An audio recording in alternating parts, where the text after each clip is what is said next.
Buenas tardes, queridas y queridos oyentes. Esta tarde tenemos con nosotros a Laura Cuesta, experta en educación digital para familias y centros educativos. Buenas tardes, Laura. Buenas tardes a todos, ¿qué tal? Laura, tú eres profesora de cibercomunicación, nuevos medios y emprendimiento en la Universidad Camilo José Cela de Madrid. Sí, sí, sí, sí. ¿Cómo llegas tú a especializarte en todo esto? Pues la verdad es que es una reinvención, porque yo soy licenciada en Historia del Arte. Lo que pasa es que siempre quise ser docente, era algo vocacional, pero bueno, intenté durante muchísimos años dedicarme a la docencia en lo que yo estudié, y nunca, la verdad es que nunca lo conseguí, y llegó un momento de mi vida en el que decidí cambiar de rumbo. Volví a estudiar, hice un máster y seguí formándome y acabé en el mundo de Internet, y como puse algún día en mi biografía de Twitter hace años, cambié cuadros por arrobas y aquí Ah, estoy formando a estudiantes en el apasionante mundo de las tecnologías y de Internet. ¿Qué es la educación digital? ¿Cómo se llega a ser asesora educativa en este campo? Pues no es más que educación, o sea, le hemos puesto el adjetivo de digital, pero al final no es más que un entorno más en el que hoy en día padres, madres y docentes tenemos que acompañar, formar y educar a nuestros hijos. Hasta ahora lo hemos tenido que hacer las familias dentro de la patria potestad que tenemos como padres, y los docentes en nuestra labor pedagógica.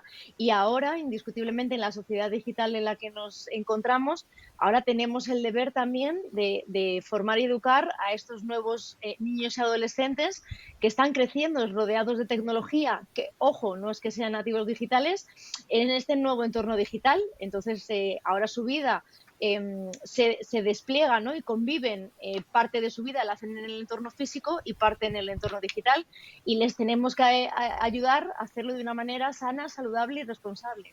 Pues yo te voy a ir haciendo una serie de preguntas y así nuestros y nuestras oyentes se pueden situar. Como tú bien Sí. has dicho, hoy en día crecen con pantallas. ¿Cómo podemos normalizar esto?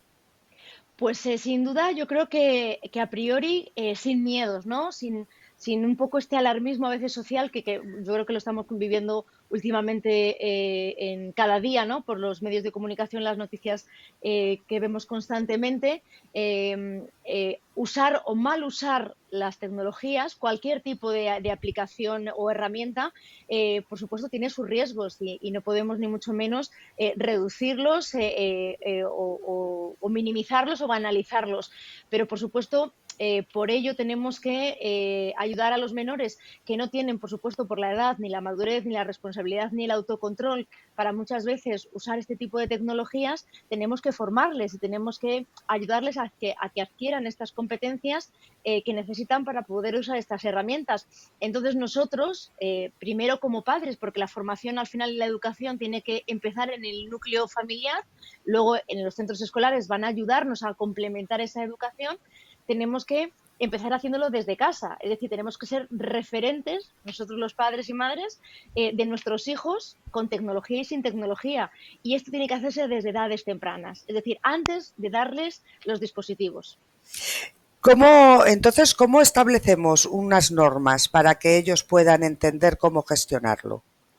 Para empezar, nosotros tenemos que decidir como adultos cuál es el momento ideal para dar pantallas. Es decir, que al final, aunque pueda haber recomendaciones por parte de la comunidad científica, los expertos sanitarios, las personas que divulgamos, al final cada padre y cada madre es quien mejor conoce a sus hijos y sabe cuándo puede estar mejor preparado o no para poder utilizar determinadas tecnologías o determinados dispositivos. Entonces nosotros también tenemos que saber cuándo es el momento oportuno para que puedan utilizar, pues, desde una tablet a un móvil sin internet o a un smartphone ya conectado a internet.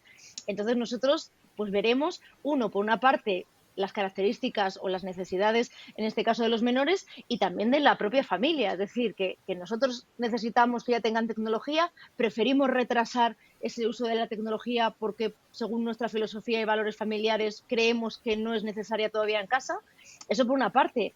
Y luego, por supuesto, saber que, como todo en el ámbito educativo con nuestros hijos, se necesitan normas y límites. Es decir, tenemos que establecer unas normas de uso y buen uso, en este caso de las herramientas, para que ellos sepan que, por supuesto, la tecnología no es un juguete, sino que son herramientas, aplicaciones que les van a ayudar, en este caso, a socializar, a comunicarse, a aprender, a educar, pero por supuesto tienen que hacerlo de una manera del buen uso de la tecnología, y nosotros en este caso les vamos a acompañar para que eso ocurra.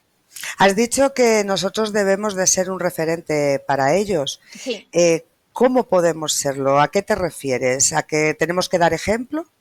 Eh, lo primero es que tenemos nosotros al principio que conocer en los aspectos básicos de las tecnologías que van a usar nuestros hijos, que nosotros ya estamos utilizando y que van a utilizar nuestros hijos. Eso no significa que tengamos que convertirnos en verdaderos tecnólogos para poder formarles, pero indiscutiblemente, si vamos a dar unos dispositivos tecnológicos o digitales a nuestros hijos, tenemos que al menos comenzar sabiendo cómo configurar esos dispositivos, cómo establecer la privacidad y seguridad de cada uno de los dispositivos, las aplicaciones, las plataformas donde van a estar, para asegurar que realmente lo hagan de una manera segura y saludable. Tenemos que también saber al final cómo funciona cada una de las plataformas para poder protegerles. Es decir, si tienen sistemas de control parental, si no los tienen, si tenemos que nosotros ponerles o instalarles algún otro tipo de herramienta para protegerles, qué tipo de contenidos hay a los que pueden estar expuestos, si hay canales en los que pueden chatear con personas desconocidas. Es decir, todos esos aspectos que al final pueden poner en riesgo tanto su salud emocional como su salud física, lo tenemos que conocer previamente los padres. Y, por supuesto, dentro de esas normas y límites que establecemos en casa, aunque nosotros indiscutiblemente somos los padres y ellos nuestros hijos, pues si ayudamos un poco a cumplir nosotros también esas normas, lograremos ese bienestar digital familiar. Es decir, que si ponemos normas, por ejemplo, como que no debemos sacar dispositivos durante las comidas, las cenas, en la mesa, porque es un momento en el que tiene que haber desconexión, pues por supuesto tenemos que ser los primeros en cumplirlo, que muchas veces yo creo que ya todos estamos acostumbrados a ir a un restaurante y ver que prácticamente todos los miembros de una familia están con los smartphones en la mano, tanto los padres como los hijos, como los tíos, como los abuelos. Es decir, que no, de nada vale, yo creo, que digamos a los menores que no pueden sacar la tecnología en la mesa cuando los adultos somos los primeros que lo hacemos. No estamos dando buen ejemplo. ¿A qué te refieres tú cuando dices que debemos de tener una actitud crítica y reflexiva?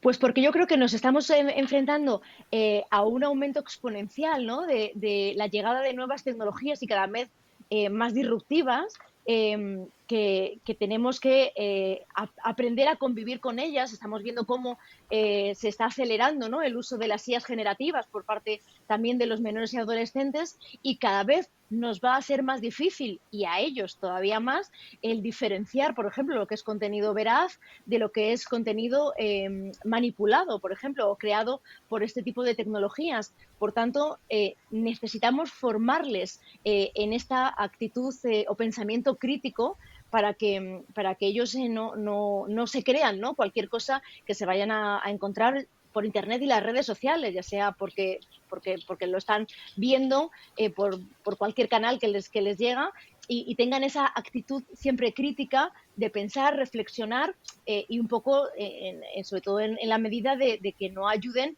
a difundir esa desinformación, ¿no?, que muchas veces nos encontramos por la red. Entonces tenemos que crear, ¿no?, ayudar a crear esta nueva generación de niños y adolescentes responsables y críticos frente a todo este contenido que cada vez estamos más infoxicados porque nos encontramos inputs de contenidos por un montón de canales, y cada vez nos es más difícil, indiscutiblemente, pensar si lo que estamos viendo, escuchando, leyendo es contenido real o no, es verídico o no. Entonces tenemos que ayudarles a que se pausen y tengan esa capacidad de controlar lo que están viendo. Laura, ¿cómo podemos utilizar la tecnología para que estos jóvenes no pierdan la creatividad?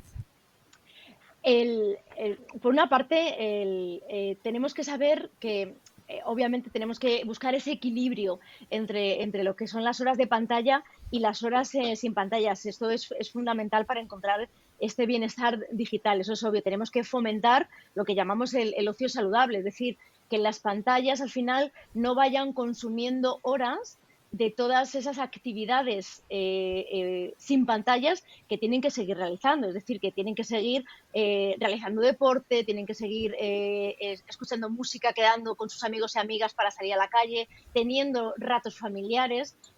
Pero también algo muy importante es que en las horas de pantalla eh, tenemos que ayudarles a que sepan que no todas esas horas de pantalla tienen que ser meramente consumistas, ¿no? O de ocio, que también pueden tener unas horas de pantalla en las que sean creativas, innovadoras, que encuentren nuevos hobbies o intereses, y ese tipo de pantalla también es importante. Es decir, que a veces no tenemos que ver tanto el tiempo de pantalla, si es bueno o malo que estén una hora o hora y media, y qué es mucho o es poco, sino que es importante ver exactamente qué tipo de pantalla están consumiendo, porque indiscutiblemente que nuestro hijo o nuestra hija esté una hora y media haciendo scroll, ¿no? Por TikTok no le va a aportar mucho si realmente está simplemente viendo pasar vídeos y vídeos que no le aportan nada, o realmente está utilizando herramientas o aplicaciones que les está ayudando pues a editar vídeos o a ver contenido sobre alguno de sus hobbies, sobre dibujos, arte, manga, es decir, qué tipo de pantalla consume. Pero es un poco complicado porque entonces, ¿cómo conseguimos reducir ese riesgo, ese tiempo excesivo con las tecnologías o los riesgos que conlleva lo que tú dices, dónde estén Sí. metidos o dónde no? O sea, es básico y principal, o sea, conocer a nuestros hijos y conocer su entorno y conocer qué están haciendo. Por eso, lo que te decía al principio, las conversaciones y el diálogo con ellos es fundamental. Es decir, de nada sirve, como estamos haciendo últimamente, el darles los dispositivos cada vez a edades más tempranas, porque por las estadísticas vemos que estamos dando móviles, ¿no? Con conexión a Internet a edades muy tempranas. Ya vemos a niños con 9 y 10 años que tienen estos dispositivos, muchas veces sin ningún tipo de supervisión parental, es decir, que les damos la tecnología, pero no les estamos acompañando, y además no estamos creando ese clima de conversación y diálogo en casa. Entonces no sabemos exactamente qué están haciendo con los dispositivos, no sabemos realmente ni qué aplicaciones utilizan, ni a quién siguen, si están en redes sociales, a quién siguen y por qué les interesa. Entonces, tenemos que implicarnos, es decir, que si les vamos a dar tecnología, como te decía antes, tenemos que saber por qué nuestros hijos si están preparados o no, y si nosotros como familias, como padres y madres, tenemos el tiempo para poder implicarnos en ese acompañamiento, que va a suponer también horas por nuestra parte de saber, ojo, no espiarles, pero sí saber qué es lo que hacen, qué es lo que no hacen, qué les gusta, a quién siguen, qué contenido comparten. Es decir, requiere, como digo, un acompañamiento, o sea, cuando son edades tempranas, mucho más cercano, y luego progresivamente veremos que al final ellos van a ir consiguiendo ese control y esa autonomía digital. Está claro que las tecnologías hoy en día están en los colegios, en los institutos, Uh -huh. o sea, es que se trabaja ya o con una tablet o con un ordenador para todo. ¿Qué pasa con los entornos más vulnerables? ¿Cómo conseguimos hacer llegar la tecnología educativa? Pues indiscutiblemente todavía tenemos una brecha social y digital. Sí que es verdad que prácticamente en casi todos los hogares ya hay conexión a Internet, pero eso no significa ni mucho menos que en todos los hogares se esté formando y educando en competencias digitales a los menores y adolescentes. Por ello debemos saber que muchas veces los centros escolares va a ser el único sitio donde esos niños y niñas de entornos vulnerables vayan a poder adquirir estas competencias, porque muchas familias, ya sea por temas pues, socioeconómicos, ya sea por problemas pues, de vinculación tipo laboral, por muchísimos problemas y entornos, ¿no? Como digo, en contextos vulnerables, al final no pueden hacer este acompañamiento, ¿no? En lo que es la alfabetización digital de sus hijos. Entonces, como digo, al final muchos centros escolares y docentes son los que tienen que hacer este acompañamiento y esta formación. Por eso tenemos que pensar que la tecnología tiene que ser esa herramienta que ayude a estos niños y niñas a convertirse en esos ciudadanos digitales que van a tener que vivir el presente de esta sociedad digital, como te decía al principio. Lo que no tenemos que confundir, como muchas veces se ha hecho, es adoptar las tecnologías en masa, ¿no? O sea, es decir, vamos a cambiar los libros, como tú decías, ¿no? Por iPads o por Chromebooks, porque realmente es la moda y es lo que tenemos que hacer. Es decir, tenemos que valorar cuándo las tecnologías, en el caso de los centros escolares, están facilitando el aprendizaje del alumnado o lo están enriqueciendo. O sea, no siempre tenemos que quitar los libros o tenemos que cambiar los libros por tecnologías. Tendremos que ver cuándo son complementarias las tecnologías con las herramientas analógicas que se utilizan en los centros escolares y tienen que convivir, por supuesto. Y los mayores, porque los mayores también son un entorno vulnerable. Sí, y aquí sí que tenemos una gran brecha generacional. Es decir, muchas veces estamos viendo cómo para cualquier trámite hoy día prácticamente ya se tiene que hacer de forma telemática y estamos obligando a muchas personas mayores a hacerlo de manera, como bien decimos, de manera digital cuando no tienen, ellos sí que no tienen la capacidad ni la formación para hacerlo. Y ojo, también tenemos que pensar que también tenemos todos los ciudadanos el derecho a la no conexión. Es decir, que a lo mejor realmente ya no es por la formación en competencias digitales o no, que yo a lo mejor realmente no quiero estar conectado y también tengo el derecho de poder acceder a cualquier, como decíamos, a cualquier derecho que tengo como ciudadano a día de hoy todavía y que no me obliguen a hacerlo de manera digital o telemática. Así que tenemos ahí una problemática y una disyuntiva bastante grande porque indiscutiblemente la tecnología está a día de hoy implementada prácticamente en todos los sectores, que ha habido una transformación digital por la cual se están digitalizando prácticamente todas las empresas, tanto públicas como privadas, pero la población todavía a día de hoy no está capacitada, ni mucho menos. Laura, ¿cómo pueden ver nuestras y nuestros oyentes la labor y el trabajo que haces?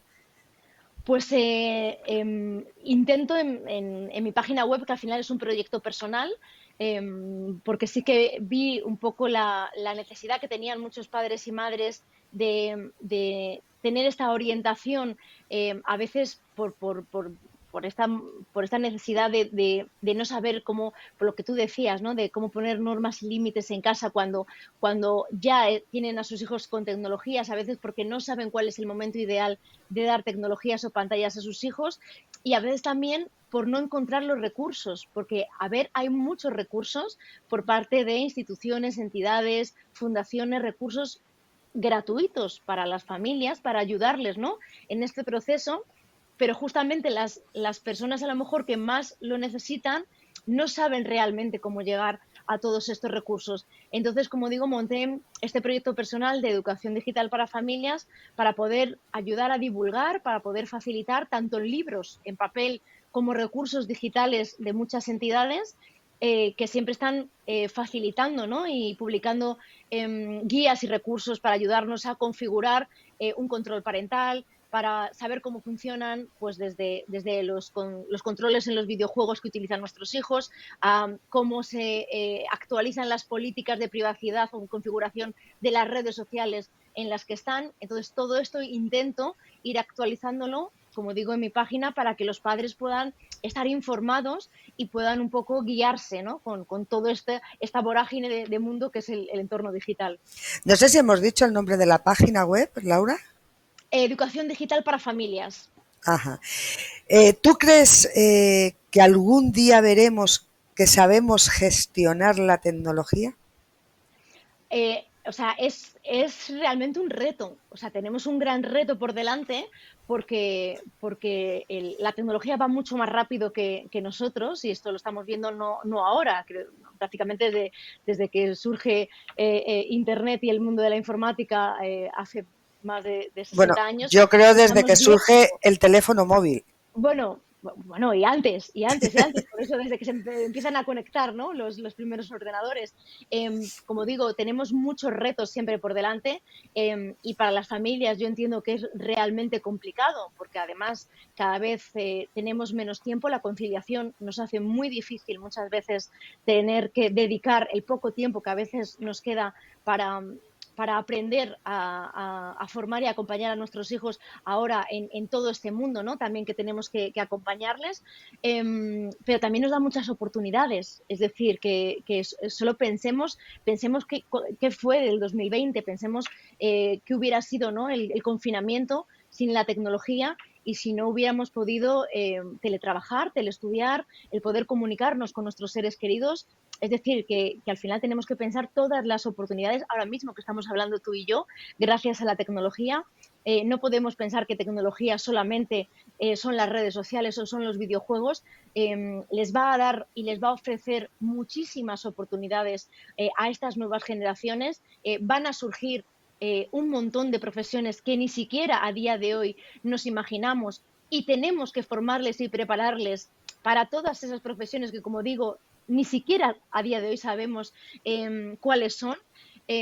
Pero como digo, tenemos que pensar en ese mundo que está por venir, que por supuesto sí que podemos asegurar que va a ser digital y va a ser tecnológico, pero como digo, al igual que tenemos el gran reto de tener que darles todas esas herramientas emocionales y pedagógicas para que lo hagan de una manera responsable, crítica y saludable, no podemos coartarles ni podemos intentar frenar lo que ya está aquí, ni mucho menos. Pues Laura, no sé si quieres añadir algo.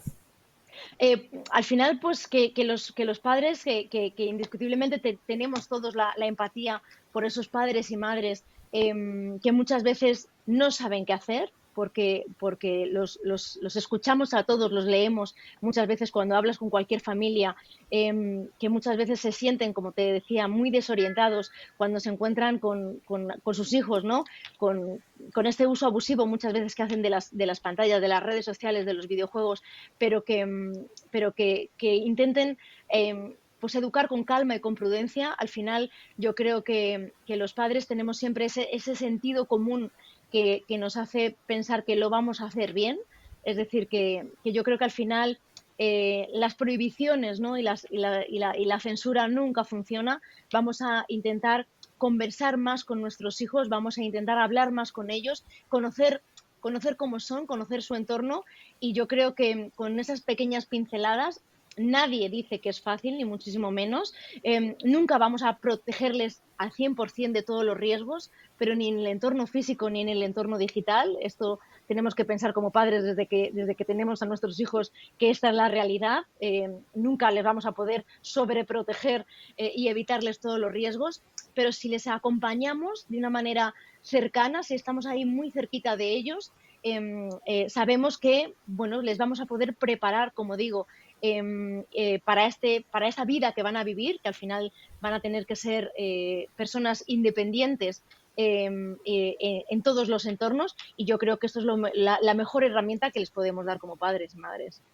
Pues Laura, muchísimas gracias por habernos atendido, muchísimas gracias sobre todo por la labor que haces y bueno, más adelante pues volveremos a hablar a ver cómo crece todo esto. ¿Dónde estamos? ¿Dónde Efectivamente, ¿dónde, estamos? está, ¿dónde estamos más adelante? Será un placer. Muchísimas gracias, Laura. Gracias a vosotros. A vosotros, queridas y queridos oyentes, muchísimas gracias como siempre por estar al otro lado. Mi nombre es Yolanda López.